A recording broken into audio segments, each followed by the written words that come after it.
that we transition to the next set of speakers who are going to take us through the next session. They are from the West and also from the East of Africa. We are having Mr. Derrick Mugisha from Uganda. We'll also have Ranson, who is an indigenous young person from Kenya. And we are going to also listen to a business practitioner, a senior citizen from Nigeria. So the next session is actually going to be deeply insightful as well. We are only getting started. And our first speaker is Mr. Derrick Mugisha from Uganda, who is going to talk on the role of young people, just picking up from where Yen left about, the engagement of young people, calling our leaders into, calling them to accountability and ensuring that the next framework delivers what it's expected to. So by introduction, Mr. Derrick Mugisha is the founder of Biodiversity Hub International, which is an organization working to protect and restore nature for resilient development. Derrick Mugisha is a recipient of the top 100 young conservationists in Africa. And prior to founding the Biodiversity Hub International, he helped build the biggest youth environmental movement in Uganda, called the Ugandan Youth Biodiversity Network, whose membership spans across 5 regions of the country. And it's also a chapter of the Global Youth Biodiversity Network. Derrick Mugisha's Ugandan Youth Biodiversity Network was highlighted among the 10 youth working for better future by the Global Environment Facility. This is the GEF. So Derrick, you're welcome. Thank you so much, Esther, for putting Derrick's presentation up. And so please, Derrick, the floor, or rather the Zoom is all yours. Yeah, the Zoom is mine. Good morning from wherever you are. I think I'll just go straight to the presentation. So my session is mostly about conservation equity and partnership development, because we need as many partners as possible if we are to really get the ambitions that the previous speaker was talking about. We need to work together. We need to have effective youth participation in all these processes. And also because implementation comes and then youth will say, we are left behind. So how do we go forward? So if you could go to the next slide, Esther. Yeah, so I would start by giving you the status of Africa, how Africa things are. So we all know that prioritizing nature is no longer myth. It's something that we need urgently, because if we are as Africans be able to benefit from our nature that we have so far, we need to know that both nature is an asset, because actually 50% of all wealth individuals in most African countries are tapping through the natural capital. So you find that the farmers, some of them are adding value to agriculture, for example. As well, you have to realize that 70% of us as African people depend on nature for their livelihoods, because this is what we are blessed as a continent. So to us, nature is an opportunity for us to engage. And if you see there, like 30 to 50% of total wealth in most African countries actually comes from this natural capital asset. So to us, it's an asset. So for example, recently, all these reports from like the WWF Living Planet report, if you look at all the IP-based reports, they tell you we have lost like 65% of Africa's biodiversity. That's huge, considering the fact that for us, this is an asset. So we have already lost more than we could lose in a time. And if you say estimates show you by 2050, we shall have lost like 50% of birds and mammal species. So that's, again, a huge disaster we're going to be in. And you could see that African population is again going to double. You might have like 2.5 billion people added by 2050. So imagine such kind of a population with this land capacity that we have. Again, there will be lots of food needs, jobs, all these kind of things. So you could see Africa will import around $4 billion, dollars in terms of food pyre. 300 million people face hunger still. So there is a lot of competition in terms of development and in terms of biodiversity. And the land that's left is only 50% that is there for arable, meaning that's where you have like forests, 30% mineral reserves, and then you have fish. And then that's like $24 billion So if we go to the next one, so you could see for us, it's more of an asset. So some of the areas people are talking about are areas with rare, threatened, and endangered species. Like you could see that an elephant is, having fun where it's supposed to be. If you go to the next one, just for people to see how these areas look like, we have areas with, restricted species and ecosystems in natural setting. We have another one there where areas with important species aggregations, including during migration. So some of them move to these kind of areas when they feel like, it's the time of the year, maybe they have to move to this area. So it's like we have that kind of competition with nature as well. But remember, for us, it's more of an opportunity. So how do we do this? So where are the opportunities for Africa in terms of this? Where do the youth maybe come in for now? So you could see that area-based conservation measures, when done right, actually will increase ecological representation. We need to increase more of the protection of these areas, and then we need to enhance connectivity across different landscapes and seascapes. So this is a very big opportunity that we have as we are going to implement this as youth. Next. The other one is, again, these measures will be able to support ecosystem functions, livelihoods, and as well address climate change, because these are more of the natural setting of it. So these areas support like carbon mitigation and adaptation practices. And as well, you could see that when these practices are done right, according to how people are putting this designation of 30 by 30 and all these terms across, we might have like greater validity to efforts by diverse actors. So, and this is now where we come in to conserve biodiversity. So youth are now actors. So I'm going to address you as actors. So whatever I'm going to be saying, I'm recognizing you already as an actor within maybe protected areas or outside of protected areas. Next.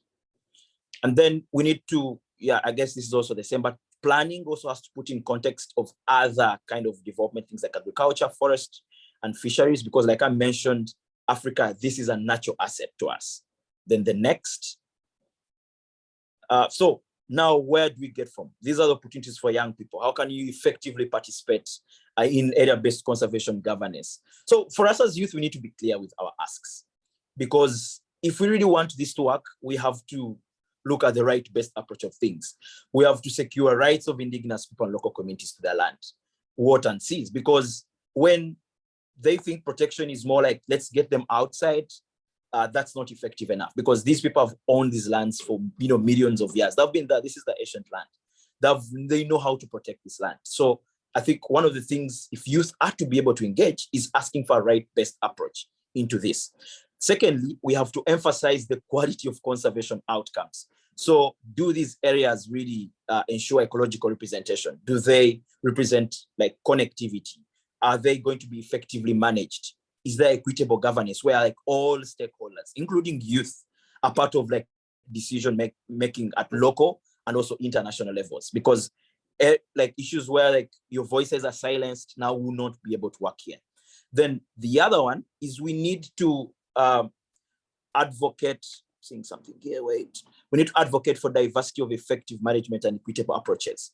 So some of this couldn't only be on protected areas, but also we have to move further to even outside protected areas. So that's why people are talking about the other land outside protected, what will happen to it? Because now if they're saying, we are putting OSCMs into context, that means even the, land where areas like that have biodiversity as well, but not have that much biodiversity, what happens to it? So you have to recognize that kind of effective management of things. Then you also have to respect full implementation of social safeguards and recognizing like social well-being, because people get benefits from these kind of ecosystems like food. So once now these approaches are not really done well, we shall have a huge burden. Hunger crisis will increase, all those things, because now where will the people go, for example? So we have to put all these social safeguards within there and environmental, outcomes of things. Next. So again, we have to, as youth, we have to address the drivers of biodiversity loss, including the remaining 70% of the planet, because most of the emphasis is put on the 30%, but what about the other 70%? What will happen to that? Is it that it's going to be the one that will be degraded? Is that we may not protect it? And you may find even the 70% of the planet still there are other drivers and threats happening there in those ecosystems. So we need to put together all this kind of recognition as we are trying to get into, governance. Then the next, so youth should ensure that all this conservation is happening in the right places, because again, biodiversity is not equally distributed across the planet. Like someone mentioned, like Brazil has that kind of an Amazon, so much of a big rainforest. It may not be the same size with like Uganda. So we have to see how do we bend the curve within those regions? Because some of these areas are located strategically where like we have so many indigenous people. So they have a lot of like rights to them. So we have to recognize all these kind of things. So youth, let's try to ensure that conservation is actually happening in the right places, so that they don't just evict people from their lands, but at these lands even of, ecological benefit, because they might use this to enter into other people's land, for example, try and say, hey, we need also this land for protection. So is it actually the actual thing? Next. Then you have to ensure that these areas are actually managed well, equitably, to ensure that there are long-term conservation and effective management, like tools, for example, clear management objectives.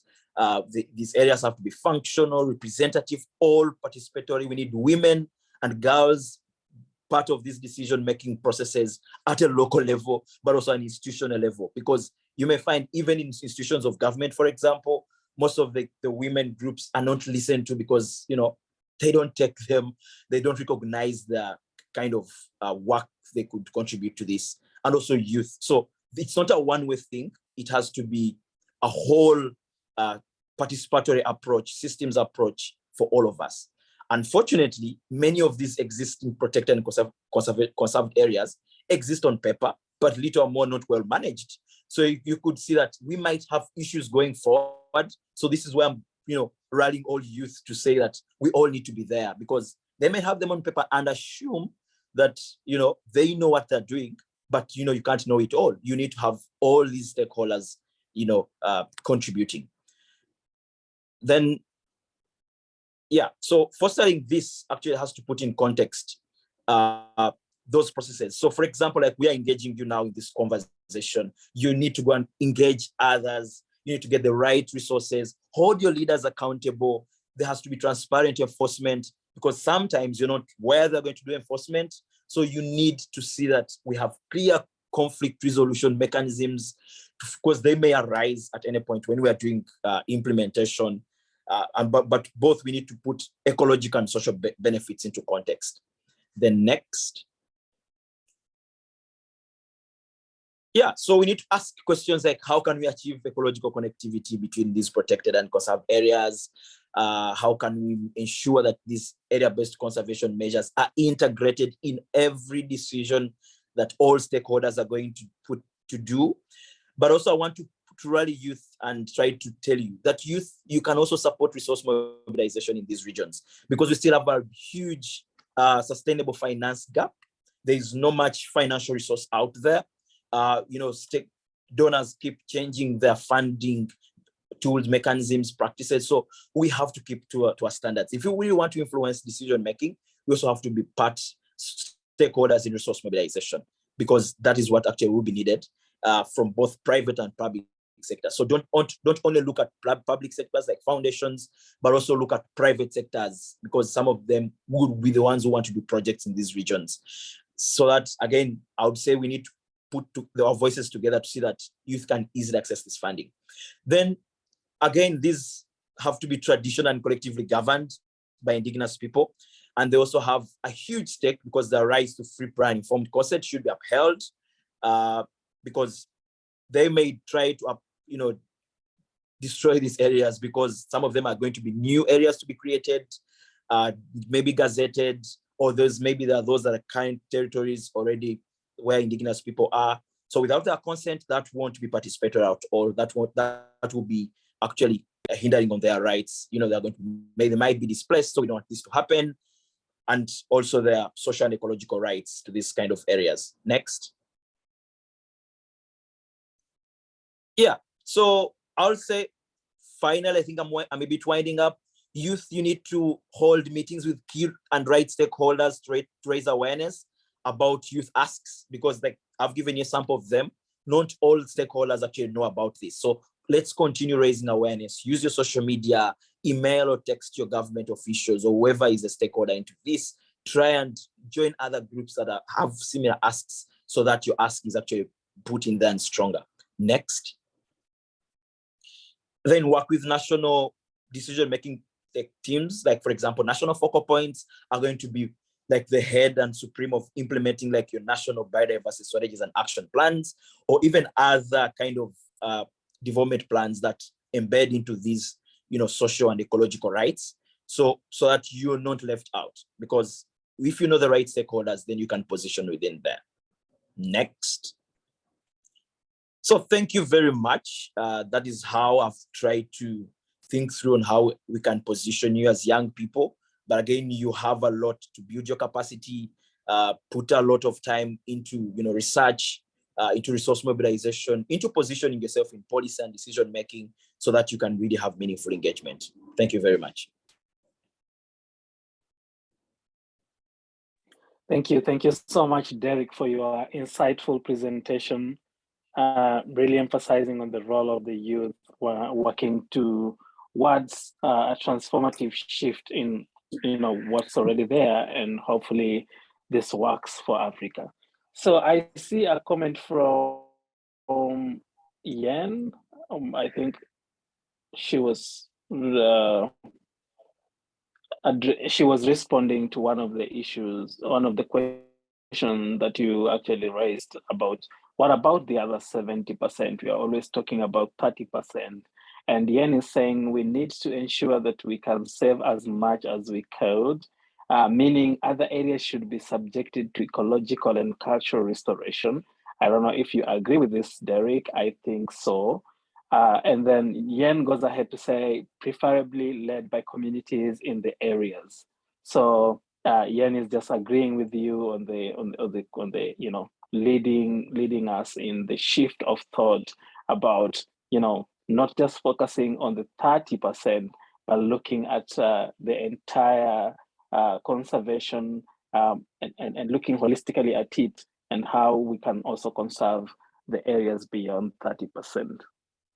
I don't know if anyone has any questions. I see another comment from Knowledge Vingi, who is from Zimbabwe. Knowledge says there's need to deal with the definition of the protected areas. Some areas may be protected but legally not recognized, such as rural forests. I don't know if you have any comments to add to Knowledge point there, Derrick. Yeah, that's what I said. So they might want now to recognize those areas because they are trying to move to implementation, because now they're going to have the post 2020. A lot of ambition is raised. They want to show maybe donor funding is there, and they want to really show that they're up to the task. So they may also try to look for those. That's why I said under other areas. So other effective area-based conservation measures.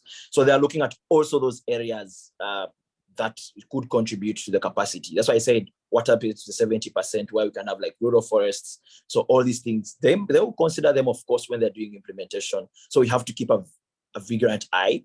We have to keep on the alert. So anything that happens, any illegal human rights violations, we're up to the task to challenge that, so that everyone has a safe way of staying where they're born or raised, or ancestral homes, Yeah, thank you. Thank you so much, Derrick, for that. I don't know if there is any other question from the chat.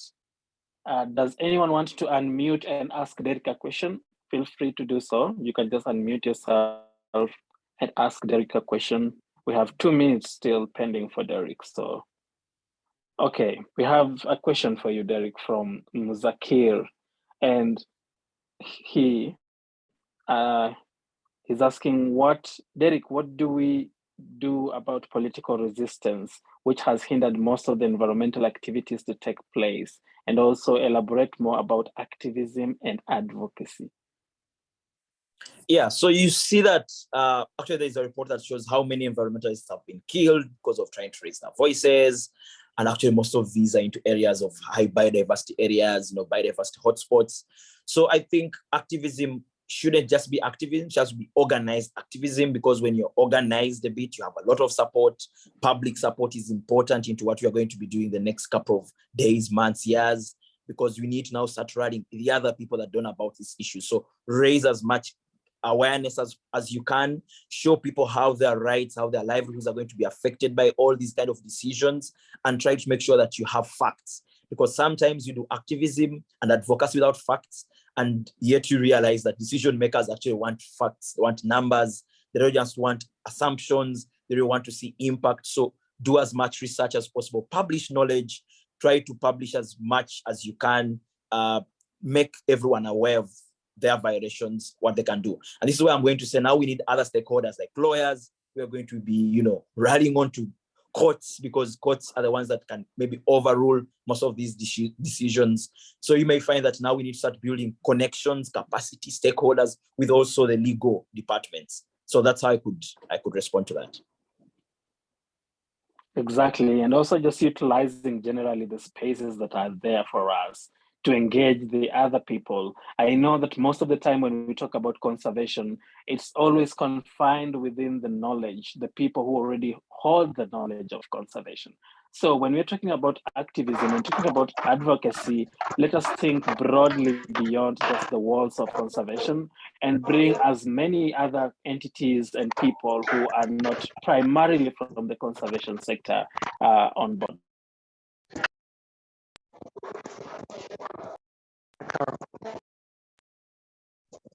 Actually, somebody has muted me, but the noise is not coming from my end.